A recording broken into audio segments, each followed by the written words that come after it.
अच्छा भी नहीं लगता। उसने बेटी की विदाई की और आपने कहा हर साल कहीं किसी की उठावनी और आप हर साल करने लगे तो उसकी उठावनी तो आप बिल्कुल ही ख़त्म कर दोगे।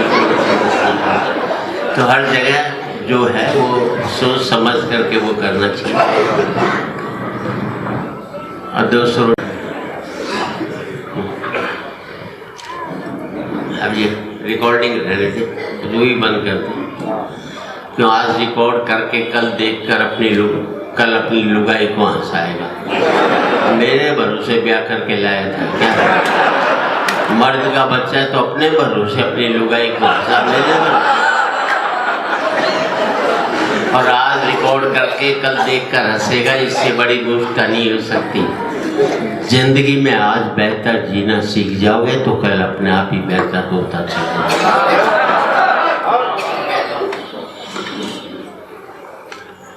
बहुत बेटी की विदाई पर बहुत मार्मिक गीत पढ़ा। महिलाओं की आंख से आंसू आ गए।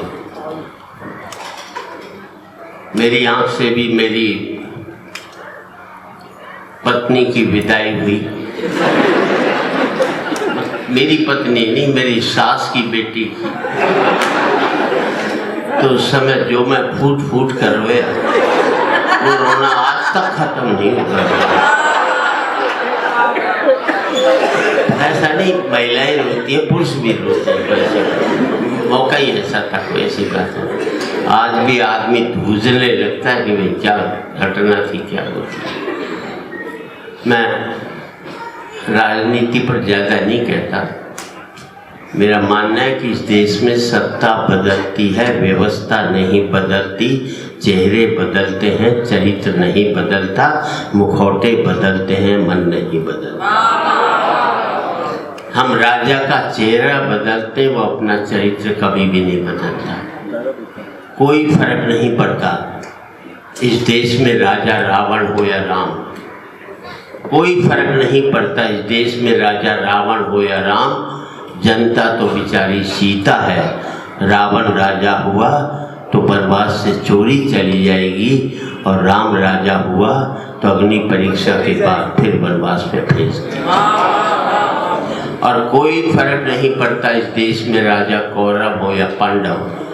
जनता तो बेचारी द्रौपदी है। कौरव राजा हुए तो चीरहरण के काम आएगी, और पांडव राजा हुए तो जुए में हार दी जाएगी। और कोई फर्क नहीं पड़ता इस देश में राजा हिंदू हो या मुसलमान। जनता तो बेचारी लाश है। हिंदू राजा हुआ तो जला दी जाएगी, और मुसलमान राजा हुआ तो दफना। मैं थोड़ी टिप्स देना चाहता हूँ आपको। देखो पतियों, जब भी घर में घुसो मुंह लटका करके घुसो, उदास होकर के घुसो। लुगाई समझ जाएगी कंट्रोल में है। हंसकर घुसोगे 50 सवाल करेगी किसके साथ बैठा था। घर में सूजा पड़ा रहता, बाहर कैसे हंसकर आया बता तो सही। उसे लगता है मेरे जीते जी इसके हंसने की हिम्मत कैसे हुई।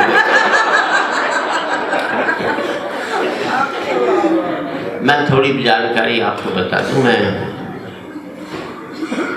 थोड़ी बहुत ऐसी भी बातें, मैं हरियाणा का हूँ। आप तो हरियाणा के बच्चे, और किसी स्टेट के बेटे 100% बाप की बात।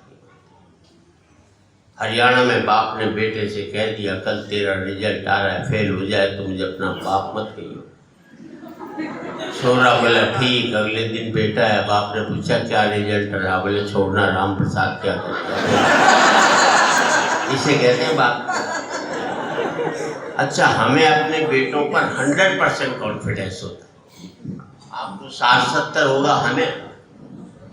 वो हरियाणा में एक बाप अपने बेटे को कूट रहा था, और स्टेट में बच्चे पीटे जाते, हमारे यहाँ कूटे जाते। किसी ने बाप से पूछ लिया बेटे को क्यों कूट रहा है? बोले यार क्या करूँ, कल इसका रिजल्ट आने वाला है और आज मुझे बाहर जाना है। मालूम है 100% फेल होगा तो साले को आज ही कूट काट। अच्छा, मैं अपने दिल्ली के Shri Ram college of commerce में पढ़ा, बेस्ट कॉलेज कॉमर्स। मुनीर जी, मैं सेकंड ईयर में फेल हो गया। मैंने अपने बाप को 6 महीने तक पता नहीं लगने दिया कि मैं फेल हो गया। इसे कहते हैं मैनेजमेंट। ये MBA वाले क्या खा करके करेंगे जो मैंने किया था। और 6 महीने बाद मेरे दोस्त ने बापू से शिकायत की कि सुरेंद्र शर्मा फेल हो गया।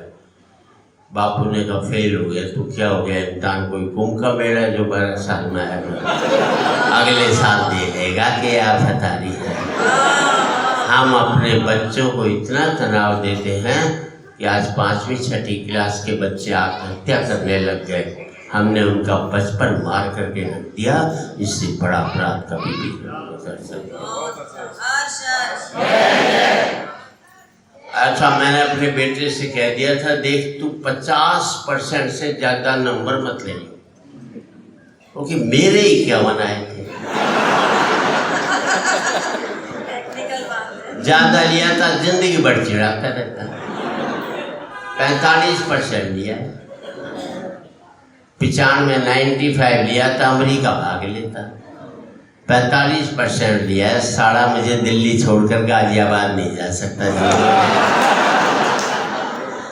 और पूरे सदन का हर्ष चाहूँगा साहब, मेरा सुख ये नहीं है कि मेरा बेटा अमेरिका में 5 लाख रुपया महीना कमा रहा है।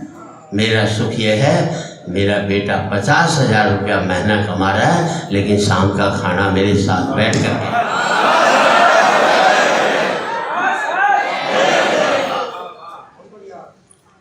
मैं अलग तरह की बातें किया करता हूँ। आप व्यापारी लोग हैं सर। मुझे जिस देश में व्यापारी से इंटेलिजेंट कोई कौन नहीं। दिल्ली के पास गाजियाबाद में एक ने टीन के छप्पर में चाय की दुकान खोली। ऊपर बोर्ड लगाया होटल ओबराय, नीचे लिख दिया हमारी दिल्ली में कोई भी ब्रांच नहीं है। बिगाड़ ले ओबराय, क्या बिगाड़। एक लाइन में कई 1000 करोड़ के होटल की ऐसी तैसी खेल कर नीचे एक लाइन और लिख दी, नक्कालों से साफ। दिल्ली में कुतुब रोड पर एक बोर्ड लगा, अमिताभ बच्चन 10 रुपये, जया भादुरी 5 रुपये। अब ये गन्ने के जूस की दुकान है। बड़ा गिलास है, छोटा गिलास, लिखने की जगह दोनों कलाकारों को सजा दिया। मुझे दिल्ली में एक आदमी मिला, मैंने क्या करता है, बोले टिम्बर मर्चेंट। अरे मैंने टिम्बर मर्चेंट कहाँ, बोले कनाट प्लेस में। अरे मैंने कनाट प्लेस में कहाँ टिम्बर का काम, बोले ओडियन सिनेमा के साथ। मैंने यार ओडियन सिनेमा के सामने तो कोई टिम्बर की दुकान नहीं, बोले वहीं बाहर खड़ा दांतुन बेचता है तो टिम्बर ही साहब। लेकिन 2 पंक्ति आपकी जिंदगी बदल दें तो आपका स्वागत चाहूँगा। मैं ये आपसे एक ही बात कहता हूँ, जिस काम को आप करते हो, जिस काम से आपका घर चलता है, जिस काम से आपका पेट पलता है, जब तक आप उस काम को इज्जत देते रहोगे तब तक मुनाफा होता रहेगा। जिस दिन आप अपने काम पर बैठकर कहने लग जाओगे आजकल इस काम में कुछ नहीं रखा, उसी दिन से उसमें घाटा होना शुरू होता चला जाएगा। जिस नौकरी को आप करते हो, कम तनख्वाह की भी नौकरी, और कहोगे बढ़िया नौकरी कर रहा हूँ, तो कम तनख्वाह में भी ज़िंदगी भर आपको बरकत हो सकती है। और लाखों रुपए महीने की नौकरी को कोसते रहोगे तो कभी भी ज़िंदगी में बरकत नहीं होगी। काम पर जब भी जाओ तो ऐसे जाओ जैसे मंदिर में जाते हो, क्योंकि मंदिर में भगवान से कुछ मांगने तो जाते हो, और आपको आपका काम वो सब देता है जो भगवान से मांगने के लिए। थोड़ी बहुत ये जरूरी चीज है।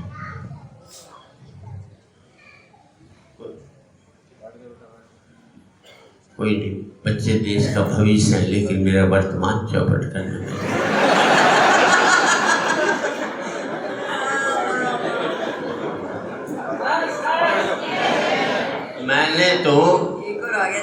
बच्चों के बेटे के चक्कर में, बच्चों के चक्कर में ब्याह किया बदले की भावना से, वरना मेरा भी मुन्नी बनने का इरादा तो ना कमा, ना नौकरी करनी पड़े, ना वो बिजनेस करना पड़े, आराम से जिंदगी। पर क्या हुआ कि मैं शादी लेट हुई है, दोस्तों भी हो गई थी, तो जिसके घर में जाऊं वही गए अंकल को पोएम सुनाओ,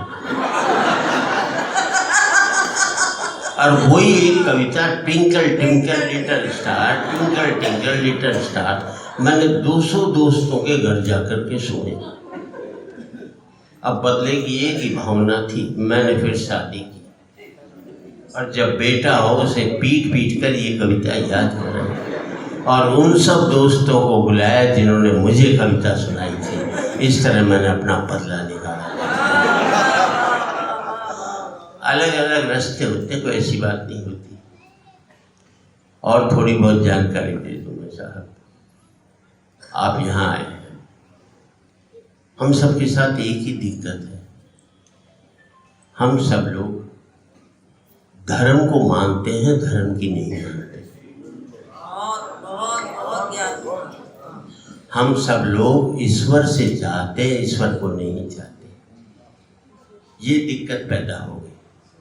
धर्म कुछ भी कहता रहे, हम उसकी नहीं मानेंगे। हम अपने आप से ईश्वर से मांगने के लिए जाता हूँ। मैं मंदिर में जाता हूँ, बस एक ही बात मांगता हूँ, कहता हूँ ईश्वर से आँख मिलाकर, तैने बहुत कुछ दे दिया, अब तुझे मुझसे जो चाहिए वो ले ले वापस, ताकि उससे भी लगे तो एक दानी तो उसके दरबार में आया, सारे भी गाने।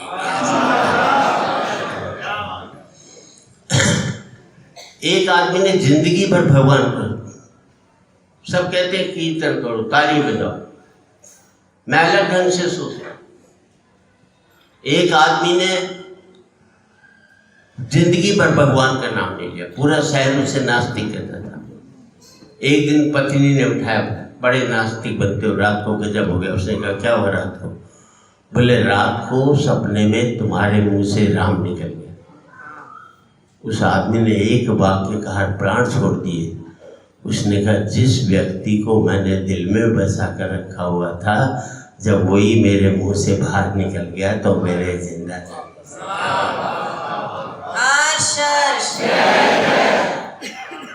मैं अलग ढंग से हर एक चीज को लेता हूँ। मैं नेताओं पर क्या लिखूं? मैंने कभी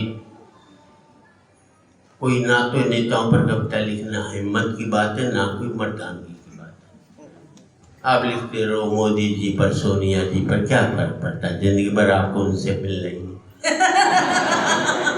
जो 24 घंटे छाती पर बैठी रहे उस पर लिखो तो यार ये बात तो आप देश के सबसे बहादुर कवि से कविता। ये हिम्मत हर एक में नहीं। बेटे नीचे रख ली, सुनने का सुख। किसी मंदिर में जाओगे तो उस मूर्ति की फोटो उतारोगे, इस मूर्ति की फोटो आंखों में उतारोगे। मैं अपने ढंग से एक बात कहना चाहता हूँ। मैं एक 4 लाइन सुना देता हूँ। 4 लाइनों में इनकम टैक्स सारा की चिट्ठी आई कि ए साल थे कवि सम्मेलन में जितनो भी कमायो, बैंको ब्यूरो व टैक्स माने भिजवा दो। मैं जवाब लिखो, इस साल कवि सम्मेलन में 1000 जूता पड़ा को कितनो % भिजवा थे कहो तो सारा का सारा भिजवा दो। जहाँ मेरे पड़े वहीं पड़वा दो। पर इनकम टैक्स वाला को जवाब आ गया तो भी मारे तो 5 लाख तक छूट है। अभी 1000 पड़ा है, बाकी और भी खा सकते। मैंने अपनी पत्नी की खूबसूरती के गुण गाए, लेकिन कितना महंगा पड़ा। मैंने पत्नी से कहा, पत्नी जी, जी जिसे डरते जी लगा कर बोलते हैं, मुनि जी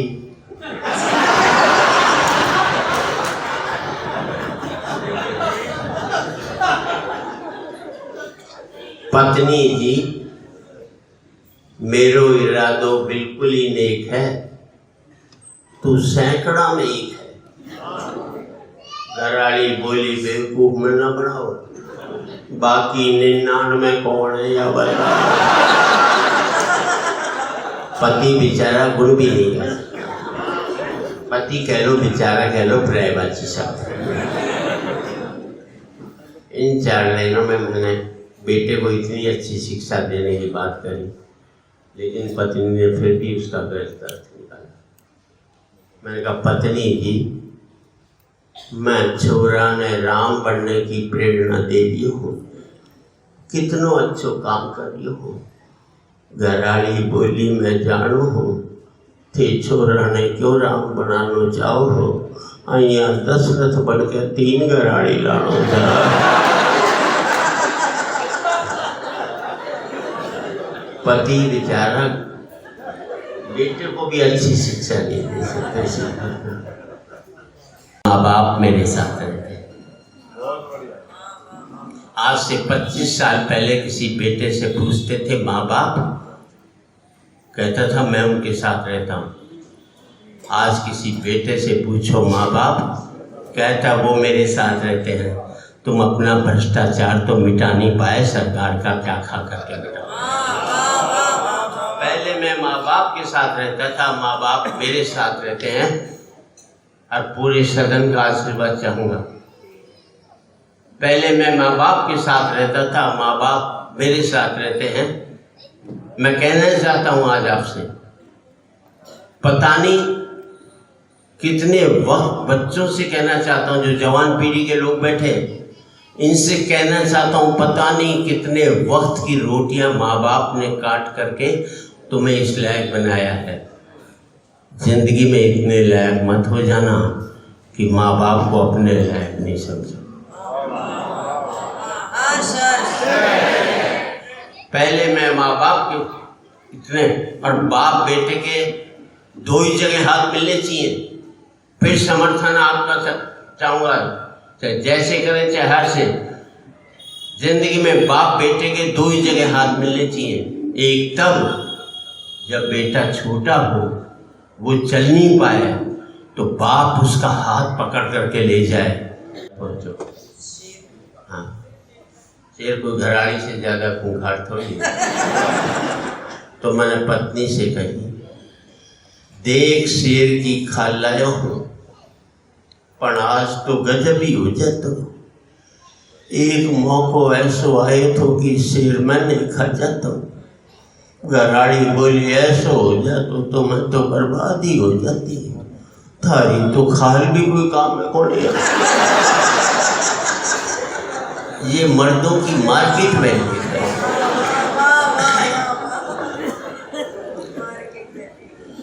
और इन 4 लाइनों में घराड़ी कह रही है, जी थारो दोस्त रमेश अपनी घराड़ी से कितनो प्यार करे है, थे भी यहाँ कर सको के। मैं बोलो मेरी तो किस्मत ही खुल जाएगी, पर पूछ ले रमेश की घराड़ी तैयार हो जाएगी।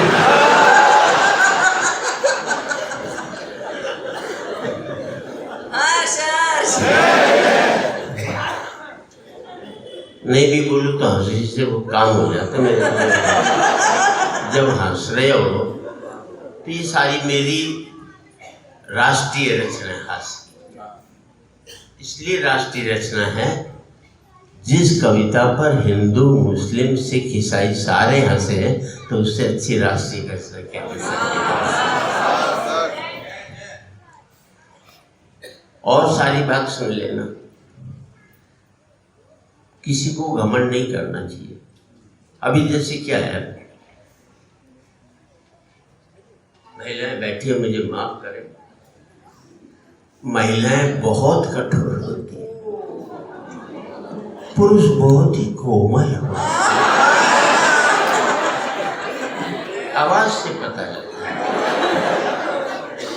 आपको विश्वास नहीं, मान लीजिए आप दिल्ली से चंडीगढ़ वाली ट्रेन में जा रहे हो, बगल में कोई महिला बैठी, पुरुष का सर उस महिला के कंधे पे टिक जाए, एक झटके में तुम्हें उठा देगी, इतनी कठोर होती है। ये तक नहीं सोचती कि किसी बेचारे को नींद दिया जाए। दूसरे पैसेंजर से पिटवा भी सकते, अपनी पर आ जाए तो तुम्हें जेल भिजवा दें। ये महिला इतनी कठोर होती। अब इसी सीन को उल्टा कर लो, कर लिया। महिला को नींद आ जाए, उसका सर तुम्हारे कंधे पे टिक जाए, तुम्हें अम्बाड़ा जाना होगा, चंडीगढ़ चले जाओगे, लेकिन जिसका नहीं। ये होता है पुरुष बड़ा बाई नेचर से।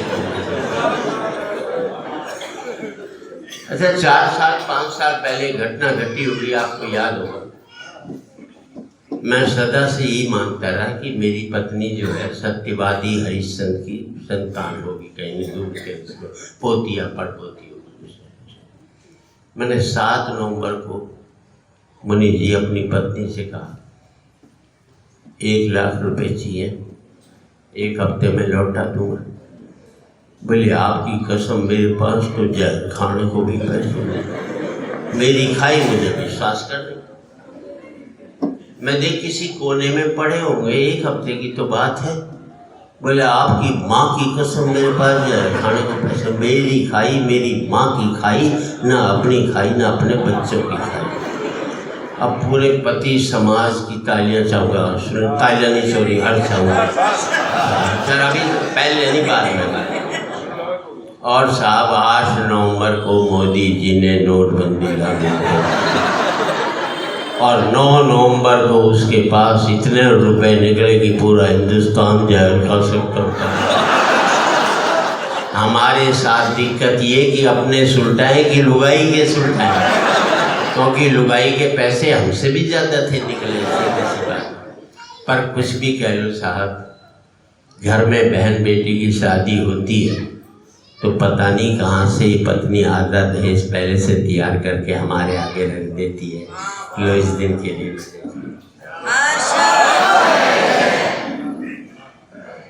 मैं दोनों तरह से निपटाता रहता हूँ, कोई ऐसी बात नहीं। कुछ आपके पास की, कुछ इसके पास की, इस तरह मेरी जिंदगी चले आ रही है।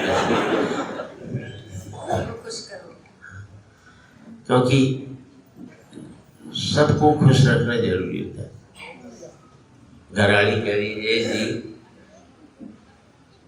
मैं पत्नी से कहा पत्नी जी यो काठ कबाड़ खरीदने वालों आयो है, आने के जवाब दूं या बतलाओ। घरवाली बोली जवाब देने की क्या जरूरत है, उसके साथ ही चले जाओ।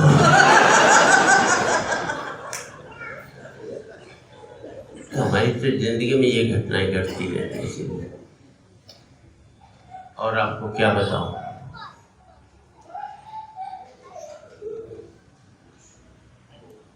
देखो लोग घर में पाल लेते हैं, जब भौंकने का काम तुम खुद ही कर रहे होते यार, कुत्ते को पालने की क्या जरूरत पड़ी।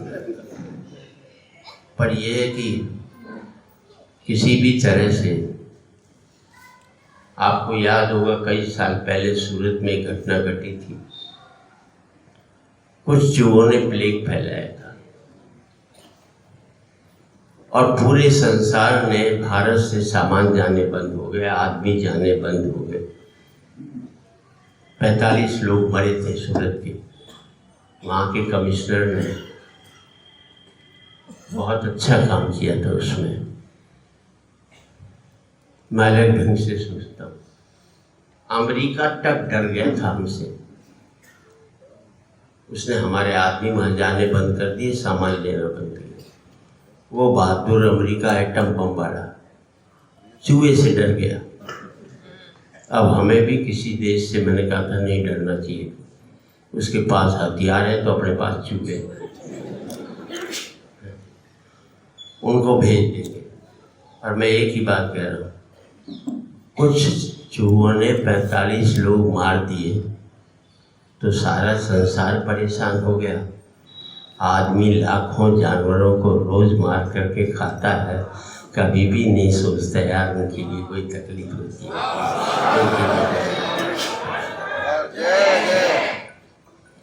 अब तो शाकाहारी सारे ही हैं, मैं प्रचंड शाकाहारी, मैं प्याज लहसुन भी नहीं खाता, इतना भी मेरे कभी जिंदगी में पता ही नहीं मैंने खाया। तो मैं तो उतना भी अपने को निभाता हूँ, और ये नहीं कि किसी उसके तहत निभाता हूँ। और मैं तो एक ही बात मानता हूँ, पूरा संसार अगर शाकाहारी हो जाए तो संसार में एक भी युद्ध नहीं हो सकता। जब हम जानवर नहीं मार सकते तो आदमी को कैसे मारेंगे?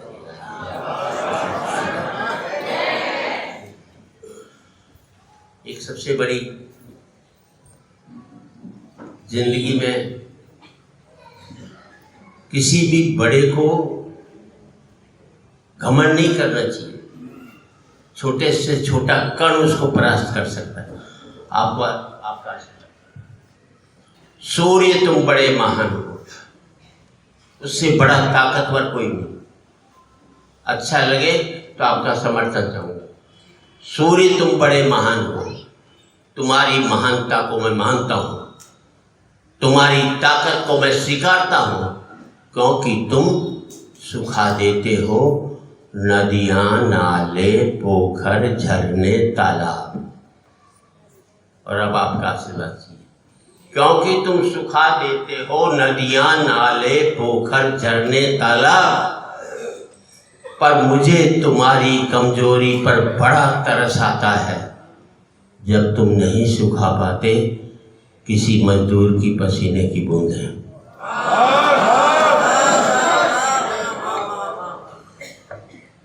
और मैं आपसे इतना ही कहना चाहता हूँ, आप आज गुरुदेव सुदर्शन लाल जी के जन्म शताब्दी अवसर में यहाँ पर आए हो। आप लोग मेरे दादा खाना खाते थे तो खाने के बाद थाली में पानी डालकर पी जाते थे। अब सब बुजुर्गों के यहाँ होता था। मैंने बाबा से पूछा, बाबा ये क्या है? बोले बेटे, अनाज का एक दाना भी बेकार नहीं जाना चाहिए। मैं आज आपसे पूछता हूँ, हम अपने शादी ब्याह में 200 आइटम, 300 आइटम, 400 आइटम, आज यहाँ गुरुदेव के समक्ष हो, ये प्रण लो कि हम शादी में इससे ज़्यादा आइटम नहीं बनाएंगे, और जो बनाएगा उसके हम खाना नहीं खाएंगे। तो मैं समझता हूँ समाज में एक बहुत बड़ी क्रांति आप गुरुदेव के चरणों में बैठकर क्रिएट कर सकते हो। अगर आप करोगे तो आपके समाज की जो हजारों संस्थाएं वो भी उसका पालन करेंगी।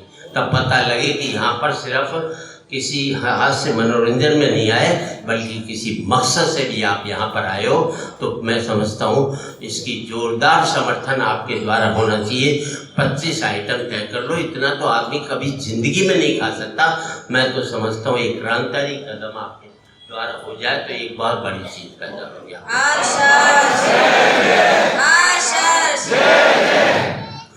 बहुत बड़ी बात कह दी आपने। मैं बड़ी बात तो बड़ी कहता हूँ पर सुनता हूँ जब मेरी लुगाई मेरी नहीं मानती तो उसी को समझाना, बाकी वो मैं नहीं समझा पाया आज तक से। मैं एक कविता आपको सुनाता और कहीं आपके मन तक छू। आप संपन्न हैं। कभी आपके पिता ने बताया होगा, बेटे हम एक कमरे में गुजारा करते थे। आज से तो आप संपन्न नहीं हुए ना। या बाबा ने बताया होगा, बेटे शाम की रोटी भी बड़ी मुश्किल से जुगाड़ होती थी। कमरे से कोठी तक पहुंच गए, आपने क्या खो दिया उसकी कविता पढ़ना चाहिए। अगर कहीं मन तक पहुंचे तो मेरा यहाँ आना सार्थक हो गया, वरना निरर्थक जिंदगी तो बहुत जी ली मैंने। मनी की कविता बहुत सुनाई, मन की भी सुना देता। आपको लगेगा आपका खर्चा। एक कमरा था जिसमें मैं रहता था माँ बाप के साथ। साथ में थी 2 बहनें, एक मेरा भाई। कमरा बहुत बड़ा था, हम लोग थे कम, इसलिए उस कमी को पूरा करने के लिए मेहमान बुला लेते थे। एक कमरे में मेहमान का स्वागत होता था। कोठी में मेहमान आते, सोचते कब जाएगा, उर्दू के एक शायर ने कहा, एक वक्त था सोचता था मैं, मेहमान कोई आए तो खाना खाऊं, लानत है इस दौर पर सोचता हूँ अब ये शख्स चला जाए तो खाना खाऊं। मन ही बढ़ता चला गया और मन छोटा होता चला गया। एक कमरा था जिसमें मैं रहता था, माँ बाप के साथ, साथ में थी 2 बहनें, एक मेरा भाई। कमरा बहुत बड़ा था, हम लोग थे कम, इसलिए उस कमी को पूरा करने के लिए मेहमान बुला लेते थे हम। फिर विकास का फैलाव आया, पैसा आ गया, विकास उस कमरे में नहीं समा पाया। जो चादर मेरे पूरे परिवार के लिए बड़ी पड़ती थी, उस चादर से बड़े हो गए हमारे हर एक के पाँव। समझना साहब, बुजुर्ग कहते थे, बेटे जितनी चादर हो ना उतने पाँव पसारना। आज हर आध घंटे में फोन पर किसी बैंक वाले का फोन आता, बोले कर्जा लेगा क्या। और इस जवान पीढ़ी को एक ही बात कहना चाहता हूँ, अच्छा लगे तो आपका समर्थन चाहूँगा। मैं इस जवान पीढ़ी से कहना चाहता हूँ कि अपनी इच्छाओं को सीमाओं में बांधे रखिए, वरना ये 100 गुनाहों में बदल जाए। पहले हम नेसेसिटी के लिए कर्जा लेते थे, आजकल हम लग्जरी के लिए कर्जा लेते हैं। जो चादर मेरे पूरे परिवार के लिए बड़ी पड़ती थी, उस चादर से बड़े हो गए हमारे पाँव। लोग झूठ कहते हैं कि दीवारों में दरारें पड़ती हैं, हकीकत यही है, जब दरारें पड़ती हैं तब दीवारें बनती हैं। क्यों टूट गया हमारे घर? लोग झूठ कहते हैं कि दीवारों में दरारें पड़ती हैं, हकीकत यही है, जब दरारें पड़ती हैं तब दीवारें बनती हैं। पहले हम सब लोग दीवारों के बीच में रहते थे, अब हमारे बीच में दीवार। और ये समृद्धि पता नहीं मुझे कहाँ से कहाँ तक पहुँचा गई कि पहले मैं माँ बाप के साथ रहता था, अब माँ बाप मेरे साथ रहते हैं। आज से 25 साल पहले किसी बेटे से पूछते थे माँ बाप, कहता था मैं उनके साथ रहता हूँ। आज किसी बेटे से पूछो माँ बाप, कहता वो मेरे साथ रहते हैं। तुम अपना भ्रष्टाचार तो मिटा नहीं पाए, सरकार का क्या खा करके मिटा। पहले मैं माँ बाप के साथ रहता था, माँ बाप मेरे साथ रहते हैं। और पूरे सदन का आशीर्वाद चाहूँगा। पहले मैं माँ बाप के साथ रहता था, माँ बाप मेरे साथ रहते हैं। मैं कहना चाहता हूँ आज आपसे, पता नहीं कितने वक्त बच्चों से कहना चाहता हूँ, जो जवान पीढ़ी के लोग बैठे, इनसे कहना चाहता हूँ, पता नहीं कितने वक्त की रोटियां माँ बाप ने काट करके तुम्हें इस लायक बनाया है। जिंदगी में इतने लायक मत हो जाना कि माँ बाप को अपने लायक नहीं समझो।